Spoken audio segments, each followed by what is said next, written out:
Hello, everyone. I am so excited to be here. A little while ago, I had a fabulous conversation with Mirna de Hart, and we had a little gremlin actually that happened that day. We had the most wonderful conversation, and human error, um, technical glitch, it never recorded.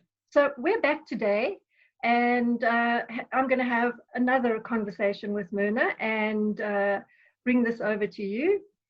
So, without further ado, welcome so much, Mirna de Hart, for coming and having this conversation with us today. It's always wonderful. Fabulous. Now, I'm not actually going to even give the whole intro for you because I think it will be better when you tell us a little bit about yourself and what you've been doing in life, your business and training company, and some other things. So if you just give us a short intro and then we'll get more into the details afterwards. Okay, great. So I'm Mirna de Hart. I'm from South Africa. Married, will be married for 30 years this year. I've got two wonderful... Amazing. A lifetime. I've got two wonderful daughters, adopted daughters that all my life, is spinning around currently. Then I have a consulting business where I do leadership and management training, and I have a social enterprise, which people might know as a charity called Pelo&Hart, where I work with small seamstresses and creating a whole environment for them to earn a living. Wow, that's amazing. I think let's start off with the training company. How did that come about? What do you teach, and how did you actually get into that field? Okay, yes. So we all have our plans, and then life happens. So we lived in the UK and in the 90s, and I was quite involved with the computer scene then. Then we came back home, and the first opportunity I got for employment was at a training college where they needed somebody with computer skills because Microsoft just entered the market here. So it was ideally placed for me then to step in there. I started training computers, and then from there I started training marketing, and then from there I started doing leadership and management. And at the end of the day, that is really the niche where I felt at home. I loved working with the kids, they were just out of school, so they had so much potential and so much energy, but often they don't see their own potential. So for me, this is what it's about. Okay, yes. And that's why I fit into that niche, is for the leadership and management, because it goes about the person. Absolutely. I so agree with that, and it's quite amazing because you worked with a lot of young people. But can you tell us a bit more about how you actually came into that business? What brought you there, besides having been in IT in the UK?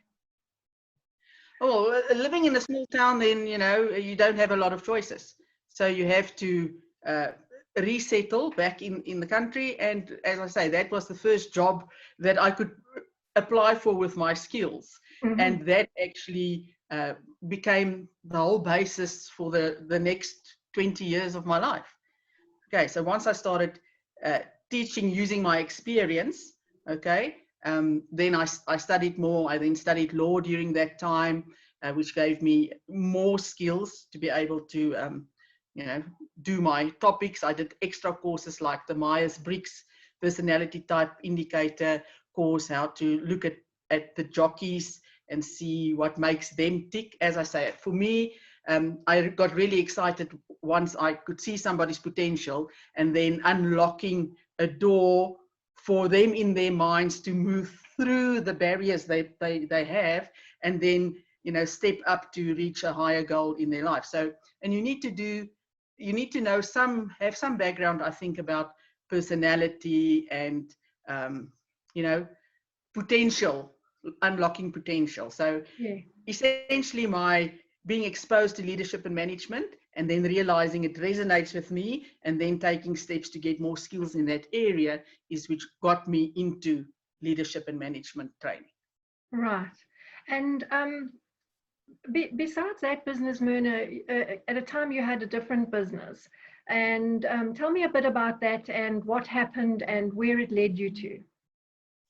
Yes, of course. That, as I say, was the best of times, and it was the worst of times, eh? Oh, goodness. As life can happen. My husband's an engineer, and I always had this idea that, you know, together we form a great partnership.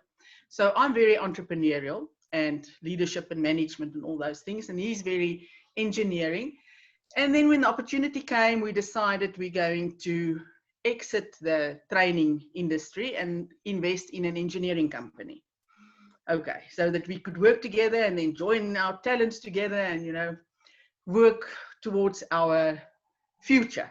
Yes, and so you had this kind of a dream of doing this business together and making a success of it. And then what happened?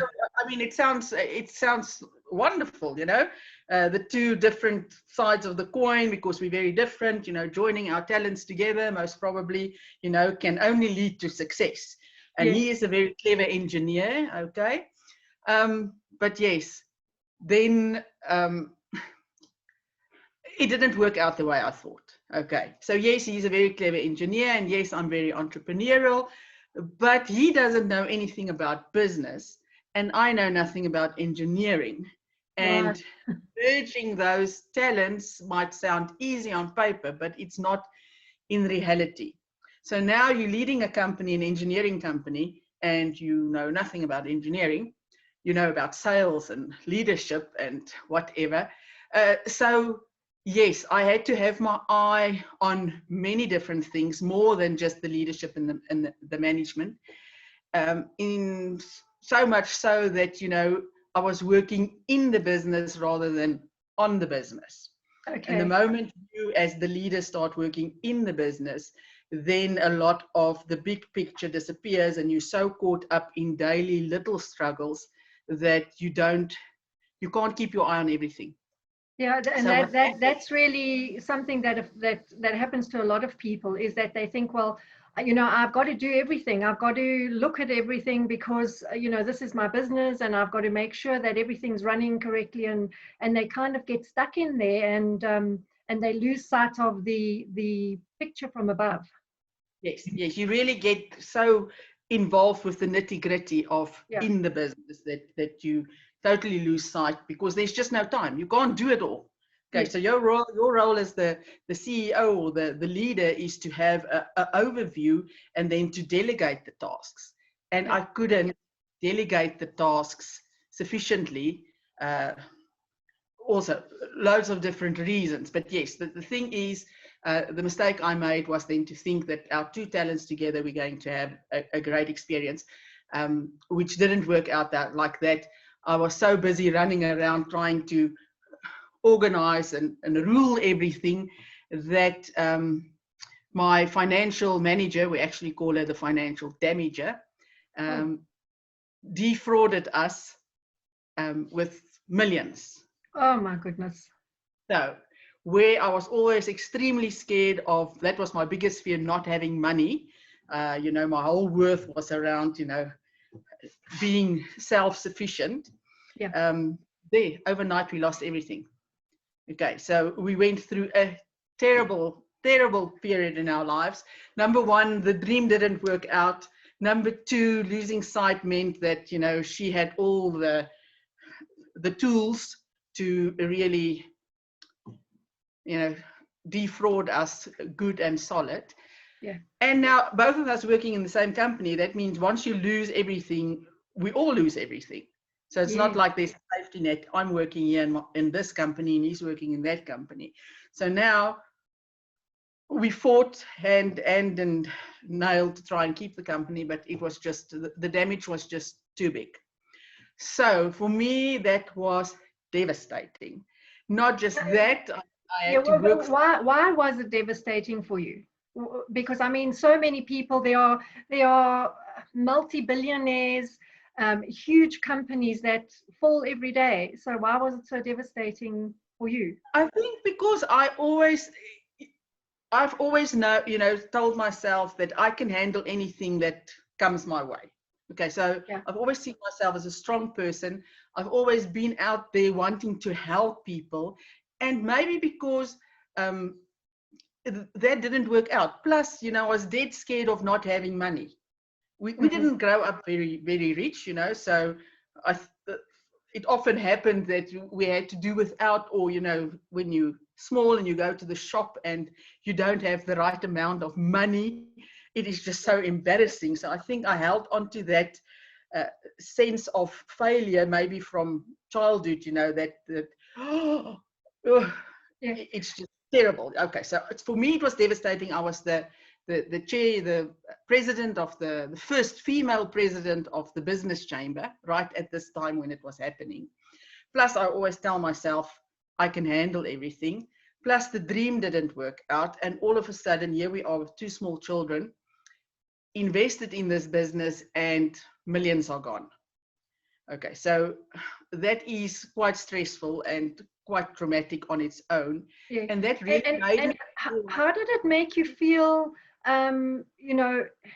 for yourself in your community? Because, you were the first female chair, and you were quite a prominent businesswoman actually, and somebody who was seen to be a really intelligent woman who could do great things. How did it actually affect you? It really affected me badly. I would never have thought so, but I felt like a failure. I thought, my gosh, I'm a fraud. I'm a fraud. How could I let this happen? How could I be so blind and not notice that this was what she was doing? How could I appoint her? Where's I always say I've got good people knowledge, where the hell is that people knowledge here? I appointed a person that looks and acted, and was very diligent and hardworking and looked like she was loyal, but meanwhile, behind our backs, she was really just defrauding us. So I was down in the dumps. I did not believe in myself. I didn't think, as I said, I thought I'm a fraud, and that put me in a depression already. Okay. Yeah. Okay. And then just shortly after that, that's what I'm saying, it was the best of times, but the worst of times, is scarcely 2 months after we had to close the doors, I woke up in the middle of the night with a gun against my head, and we had home invasion. Now, yes, if you ever thought not having money is going to be your biggest problem, then you shouldn't have to experience this. Again, you've got 2 small children. They tied my husband up. I was running around in my nighties, and they kept on throwing me on the floor and covering me with blankets and making all kinds of threats. It was definitely the scariest time in my life. It must have been absolutely, well, a nightmare, really, a nightmare in the night. Even now, I get like really a pain in my heart. You've never known fear like that. So we came through that relatively unharmed physically, but the loss of the business plus this big trauma really put me in a downward spiral. It was not nice. You don't realize what trauma actually does to you. Even if you're a strong woman and you believe you're a strong woman, and you always have come up at the top, it just smacks you down. Yeah. 100%. Yeah. And it's kind of when you get below a certain level, it's so difficult to even just lift yourself up a little. That is true. That is true. I really battled. I didn't want to get up in the morning. I didn't have any plans, where I always had loads of plans, because the self-doubt was there. Okay, so yes, so I really had to dig very deep every day to just believe that this cycle can't continue. But I didn't have energy. I didn't have energy to meet with people. As I said, I didn't even make plans. All I tried to do was just get through the day without being too dark. Yeah. And then, so how did you actually manage to lift yourself up out of that? Okay, so yes, then a wonderful thing happened, and this is where we say that the best of times. I was invited. Isn't it amazing? Because, you know, nothing ever can stay the same. So even the worst of times cannot stay there forever. You know, Exactly. something has to, change is constant, and something has to happen. And you just have to look for that and then go along with it when it comes. And luckily, because of all the training I did and, you know, teaching people through this, you know, I had this little voice inside me saying, just hold on. Okay, even if you just make it through the day without thinking more bad things, or even if you just move one step forward, we will get there. We will get there. You might not feel like it today, but tomorrow might be a different day. Yeah, exactly. So I got this invitation to attend the International Labour Organization's International Entrepreneurships Program. Yes. So they select a very few participants, and you have to apply, and you must have certain criteria and whatever, and then they select, say, 20 people from your province to attend. So it just newly started in South Africa. And, you know, having been a prominent businesswoman, having done already a lot for the community, I was on that list. And I thought, you know, I've just proven to everybody that I'm not an entrepreneur, that I can't be a businesswoman. I made so many mistakes, you know.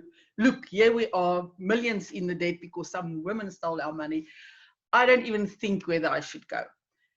But in the end, I thought, you know what, you're on that list, apply, and if you select it, then just go. Fantastic. Okay, so you did. So you actually did go. That's wonderful. I did go, thank goodness.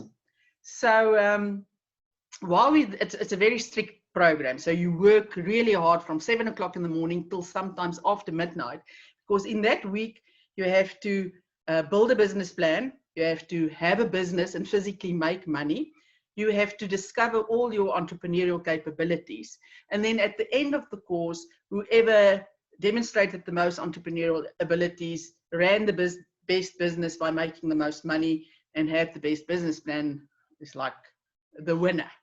Right. Okay. So and then what did that mean, being for the winner? What would they get? Other opportunities gets opened up. Okay, so you get, I was, for instance, okay, so at the end of the day, who was the winner? I was the winner. Okay, but now during this whole process, I had a very good friend of mine also on the course. And one night we just started talking, and I just opened up to her about everything that's been happening with me, how it made me feel, how I'm feeling inside, how I feel a fraud, how I don't even think, you know, I am an entrepreneur. And for the first time in my life, I was actually vulnerable with somebody else, because I'm always the strong woman. Yeah. Okay, anything you throw at me, I can handle. You know, that's the persona. And I would never cry in front of anybody, and I would never show a weakness. I mean, heaven forbid.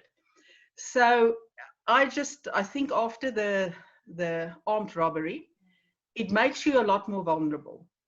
So doesn't it make you look at life completely differently as well? Absolutely. Absolutely. So I really exposed my soul to her, and without fear or fear of prejudice, or, you know, her looking at me askance and thinking, God, what a failure, I never want to speak to this woman again. Okay, so, and I just realized so many things through being vulnerable. I realized that by opening your soul and showing your vulnerabilities to the world, you actually learn a lot more than being always in control. Yeah. And always being strong. Maybe that is the lesson I had to learn, that your greatest fear of not having money is not so bad, because there is even a greater fear. You might not wake up alive tomorrow. Okay. Yeah. And having gone through that experience, you realize that, life is different. It is. Your priorities might have been a bit askew. So there's more important things to life. And the pretend and always being in control and being driven. I realized in that course how extremely driven I am, which I've never realized. And I'm sure it must have been so obvious to everybody around me. Yeah. Okay, so that course was a life changer for me because I was vulnerable, and I saw you can even survive and thrive after being vulnerable. And now, my children will just roll their eyes because I can just burst into tears for the smallest things because I think they're so beautiful, and where I would never do that. Okay, and encourage them to share their whole self. Whether you in control or whether you're vulnerable, the lessons are in the sharing. Yes, yes, And it really is true, because it also lifts a burden off your shoulders just by opening up and showing that you are just the same as anybody else. We all have our ups and downs and our imperfections, and no one is better than anybody else. that's true. And you don't have to. I mean, I don't know why I told myself this, that I always had to be the strong person, that I should always be the one that rescue people. I've learned through that bad things happen to good people, and for a reason. So I shouldn't always be there to try and rescue you from your path, because I might be stealing your lesson. Absolutely, that is so important, because so often we want to help and we want to be there for people, and sometimes without knowing it, we as you say, you're stealing their lesson, and also maybe you are preventing them in some way from lifting up to fly. Exactly, because if there's one thing I learned through all this, is that you're stronger than you think. If I didn't go through all these things, I would never know really how strong I am. And now for me, strong also means that I've got the strength to show my vulnerabilities, to share my vulnerabilities, to show people that, we all go through different things in our lives, and it's okay. Yes, you can help people. And that's where we will then come to Pelo&Hart. You can help people by giving them the tools so they can help themselves, but you don't really have the right to take their burdens on you. Right. Okay. So you won this the award at this training, Yes. and what did that mean for you then? How did that help you to go forward? That then showed me, yes, you are an entrepreneur. Okay, you've got all the abilities. You made a mistake. Okay, and everybody makes a mistake. So you made a mistake in believing that together we can build a business, but that you should have a background in that business if you want it to be successful. I made a mistake by getting too involved rather than having the overview, and then I appointed the wrong person, and I didn't have my processes in place. So those are all mistakes. Right. So I made them, but it does not mean that I can't carry on. It doesn't mean it definitely doesn't mean you're a failure. Exactly. So I just made mistakes, but now I'm wiser, and I can, fail forward and move forward and tackle the next thing, and not have a fear that it will happen again. And now I know if it ever happens again, I can survive it. Yeah, tomorrow is another day. Tomorrow is another day. Tomorrow there's another opportunity and another possibility. So, exactly. When you won this award, you had no money because you'd lost everything, and then you got up and actually went forward and did this course training, and you won. So Yeah. what happened That then? meant that I was sent to Italy. Okay, now, if you know me, travel is my passion. Okay, so now in that period when I had no money, through this winning, I was selected to go to Italy to study sustainable enterprise development. I was selected to one of 5 people in Africa to go to Japan to study cooperatives. And I was selected to go to Brazil to give a paper on cooperatives in South Africa. Okay, all from that one decision where I decided, okay, I'm going to go for this course. Okay. Now, isn't that just absolutely amazing? Because had you stayed in bed on that day and said, woe is me, my life is over, I'm a complete failure and probably an idiot, and what was I thinking? But you didn't. You got out of bed with your fear and with your depression and everything, and you actually took a chance, and this is what it brought you to. That's absolutely amazing. And I don't think it would have happened if I didn't go through those 2 traumas. Exactly. I wouldn't have had the strength of mind. Yes. To evaluate my life, because I wouldn't, once you're in something and you're comfortable, then, there's no reason to question or to, think. But once a trauma hits you or a mistake like that, the defrauding, losing millions, then life shakes you and you have to reevaluate. Isn't that the truth? It is. Yeah.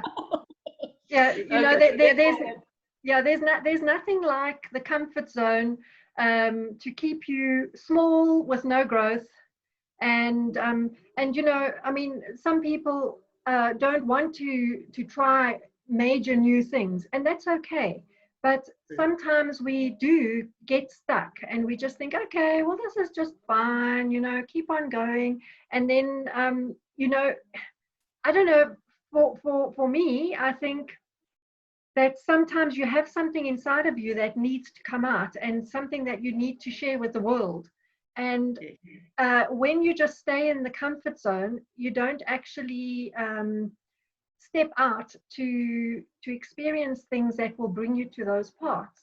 And if you hadn't gone through all of this, you may never have done what you've done now. Absolutely. I strongly believe that. Okay, so having that the little voice in my head just saying, just hang on, okay, just get through the day, things will have to change, and then eventually having the courage to say, listen, I'm going to this course because I can't keep on like this, and then let me find out whether I'm an entrepreneur or not. Then once I know that, then I can make other plans. Okay. So like a reassessment for you to see, am I really? Am I really? Yes. Okay. So, yes, I went to Italy, learned a lot about youth development, women development, all those things that I've always loved, and came back and then reassessed.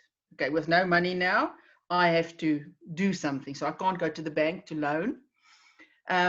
The next year, I was selected again to go to Italy to the university. And there I learned then about the women and youth. Okay, the first one was just sustainable enterprise development. This one was focused on women and youth. I came back and they ran a competition for youth and women programs. So with the knowledge I had, I then created a program for rural girls on entrepreneurial skills. Yeah. And we can delve into that at a later stage. But this program showed a lot of potential, and I won 100,000 Rand. Okay, wow. So. And at that stage, that must have been like a few million. Must have felt like absolutely. A few million. Because, yes, you can have ideas, but it's very seldom that you can start a business without money. Okay. And that is then where Pelo&Hart, my social enterprise, came from, because I reevaluated and looked at all the things I've done before, looked at where I came from when I was young, realized that I want to do something creative. I want to help people. I always want to help people, but there's a different way of helping them than taking their burdens on. And yes, I've got my marketing experience, my love for women and the community. And from that, then Pelo&Hart was born. And now we are, I think, 5 years later, and we I've got 14 ladies there. They're making beautiful things. And their income, the reason the project was created was to give them an opportunity to learn skills and make income, and that we have achieved. So when you started Pelo&Hart, I know that you started really small, right from home. Just tell us Yes. briefly how you started it. Okay, so this was now the youth program was now for rural girls and showing them about entrepreneurship. So I had to really think creatively because they don't have money, but what they do have around them is waste, and they do have the traditional South African fabric called seshweshwe. So everybody in the townships are making traditional dresses from seshweshwe. So those little scraps are always there. So I started from home experimenting with pizza boxes and cereal boxes and glue and seshweshwe, and we started making a backpack, and we started making jewelry, and yes, then I entered that in a competition in America, the Stevie Awards, and lo and behold, we won the Gold Award for the best new sustainable product. Okay. So then I thought, oh, okay, now I better start manufacturing. Took some of the things to Joburg, and the first place I went to said, no, they'll take everything we've got because it's a very unique product, very colorful, and, you know, South African. Yes, and that's basically how we started in the back, in around the kitchen table, actually. It's where me and the girls first started experimenting, and we started thinking of a name, and then Barry said, my husband, what would you say de Hart, that's our surname, how would you say de Hart and de Hart in Sesotho? Yeah. And, you know, then I asked around, and that was Pelo. Okay, so that's why we then made it Pelo&Hart, because it's Western methods mixed with African fabrics. And I wanted to show that it can be child's play to come up with an idea and, you know, be entrepreneurial with my two daughters. So it became Pelo&Hart. That's Yes, absolutely and the gardener beautiful. got involved, and the housekeeper got involved, and now she is a qualified seamstress. You know, so she makes the most beautiful bags, and everything we do at Pelo she can now do. So that gave her an opportunity to grow as well in her skills. So yes, the helping women part and being creative was what got me going, with the entrepreneurial spirit rather than the, you know, handout spirit. And I think we've really made a difference in quite a few people's lives. Yeah. So that's always the thing behind, you know, some people, you can be in business, some people make millions and gazillions, and yet they feel that there's something missing. And yet when you have something going and you've got you know, an enterprise going that has makes an impact, it makes such a difference in your life, wouldn't you say? The social purpose, definitely. Yes. Definitely. So Yeah. for me, it was really about, you know, all my passions in one area. And you can't see engineering anywhere there, no? Yes. So, Yeah. Mirna, these products from Pelo&Hart are now sold around the world, right? Yes, yes, we do send to America, we send to the UK. We used to regularly send to Australia to a market there, but the lady there has retired. And then we send it to there's a shop at the South African airports that carry our range. And then in big tourist areas like Cape Town and Knysna, you know, the touristy shops also stock our products. Mm-hmm. So the products are jewelry, bags, backpacks. Tell us a bit more what you have. Okay, so our biggest product still from the start was our backpack. So the signature backpack, got one here, made from seshweshwe.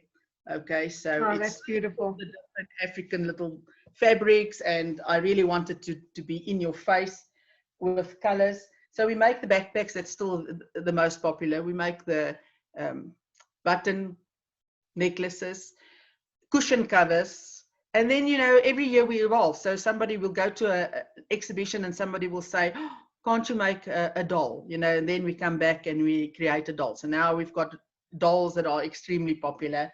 We do, you know, all kinds. This is our signature style. This very in your face, colorful, African, vibrant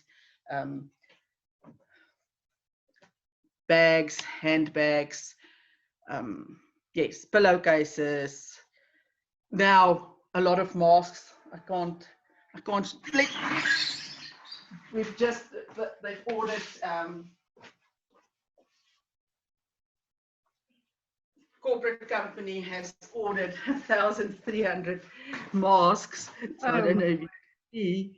Okay, so we've got all the different possible different colors, and the girls have been stitching for like crazy, doing 1,300 masks. So we also try, and yeah, there's always something new, and that's what I love it about as well, because you know I like new things the whole time. So this kind of environment gives me the space to come up with new ideas the whole time.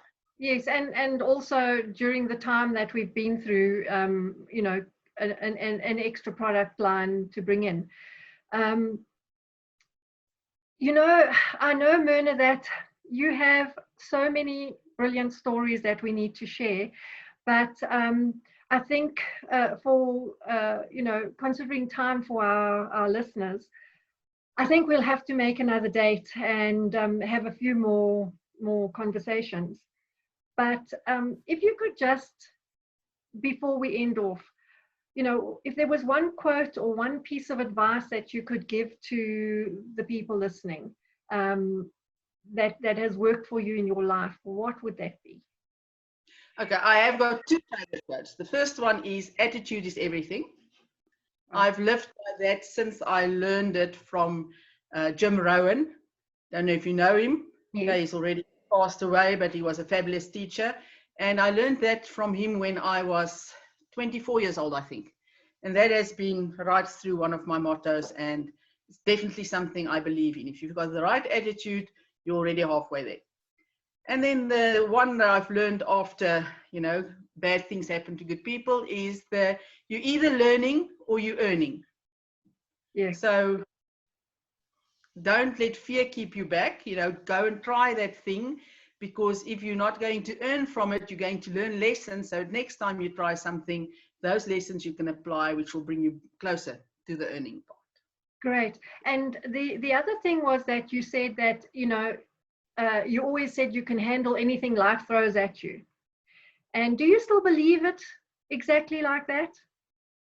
I never say that anymore, because that is an open invitation, you know, for life to throw anything at you. So I'm much more specific about what I want life to throw at me, if you want to call it that. So you will never hear me utter those words anymore. Okay, so now I set my goals and I stick to my goals, and yes, I don't give the universe an open invitation to just throw anything at me that it might think I need to overcome. Some more lessons to learn. Absolutely. Yeah. Absolutely. Yes. Well, Mirna, thank you so much. That was a lovely, lovely conversation. And like I said, we will definitely have to make some more additions to this and speak about some more things. And I'm sure our listeners are going to absolutely love hearing this conversation from you. Thank you. Thank you, Michelle. It's always so lovely to talk to you. Yes, and now, you know, for me, it's lovely to be able to be vulnerable and share my story rather than being perfect and, you know, just lead from that pedestal. Yes. Yeah, exactly. It's a good lesson for us all. Thank you, Mirna. Lovely speaking to you. Keep well. Bye. Bye.